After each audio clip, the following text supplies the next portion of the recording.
പുതിയ criminal നിയമങ്ങൾക്കെതിരായ truck bus ഡ്രൈവർമാരുടെ പ്രക്ഷോഭം അക്രമാസക്തമായി. മഹാരാഷ്ട്രയിലും ബീഹാറിലും മധ്യപ്രദേശിലും രാജസ്ഥാനിലുമാണ് സമരത്തിൽ അക്രമം ഉണ്ടായത്. പുതിയ നിയമത്തിനെതിരെ 3 ദിവസത്തെ സമരമാണ് ഉടമകളുടെ സംഘടന ആഹ്വാനം ചെയ്തിരിക്കുന്നത്. പി ബസന്ത് വിവരങ്ങളുമായിട്ട്. ബസന്ത്, ഈ അപകടങ്ങളിലെ ശിക്ഷാവിധി അടക്കം ഉള്ള കാര്യങ്ങളാണല്ലോ ഇവരെ പ്രകോപിപ്പിക്കുന്നത്.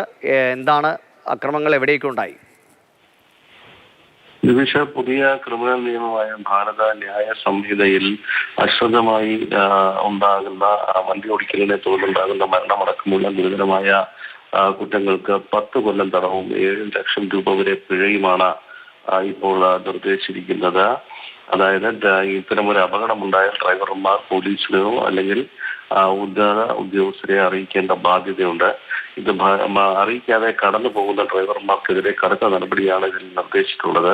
ഹിറ്റ് ആൻഡ് റൺ കേസസ് എന്ന് നമ്മൾ പറയുന്നതിലാണ് ഇപ്പോൾ ഇത്തരത്തിലൊരു വലിയ ശിക്ഷാവിധി നിർദ്ദേശിച്ചിട്ടുള്ളത്. ഇതിനെതിരെയാണ് രാജ്യവ്യാപകമായി ഇപ്പോൾ ട്രക്ക് ഡ്രൈവർമാരും ബസ് അതുപോലെ തന്നെ മറ്റു ഡ്രൈവർമാരെല്ലാവരും തന്നെ സമരം ചെയ്യുന്നത്.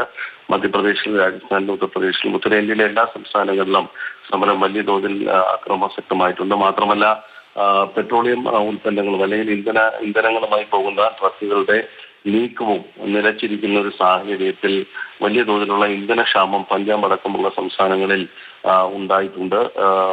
നാളെയും കൂടി സമരമുള്ള ഒരു പശ്ചാത്തലത്തിൽ വലിയ തോതിലുള്ള പ്രശ്നങ്ങൾക്ക് ഇത് വഴിവെക്കുമെന്നാണ് ഇപ്പോൾ സൂചിപ്പിക്കുന്നത്. ഏതായാലും ഇന്ന് വൈകിട്ട് 7 മണിക്ക് ആഭ്യന്തര സെക്രട്ടറി ഒരു യോഗം അഖിലേന്ത്യാ മോട്ടോർ ട്രാൻസ്പോർട്ട് കോൺഗ്രസ് നേതാക്കളുമായി വെച്ചിട്ടുണ്ട്. അതിൽ എന്തെങ്കിലും തീരുമാനം ഉണ്ടാകുമോ എന്നാണ് കണ്ടറിയേണ്ടത്.